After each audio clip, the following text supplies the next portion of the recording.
I'm asked, what happens to my RSUs after I leave my job?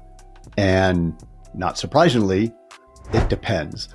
If you're managing to actually get to full retirement age, many, like 65 as an example, many companies will go ahead and allow your unvested RSUs to continue, for you to hang on to them.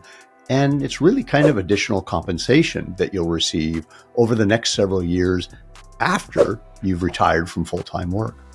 On the other hand, if you just voluntarily leave sometime in the middle of your career, it's likely that all of those unvested RSUs are simply lost. And so you're stepping away from that when you then take another role, and you want to be paying attention to, well, how much am I giving up versus how much am I getting at my new role, in order to ascertain, well, what are the economic implications of that job transition. And then there's a circumstance in which, if you're looking later in life and you're kind of faced with a decision between, well, do I keep working, let's say leaving work at 62 or 60 or 63 versus, oh, do I work longer? And then, well, what is the policy of the company around your unvested RSUs?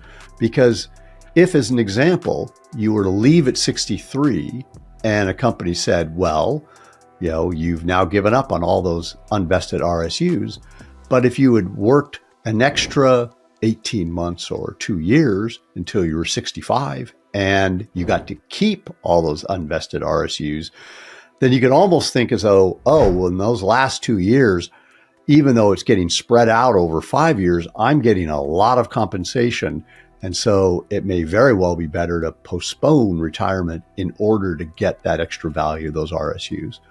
So bottom line, it really comes down to the circumstances and the decisions you're facing about whether it makes sense to walk from unvested RSUs or hold on, work a little bit longer in order to see whether you can extend it.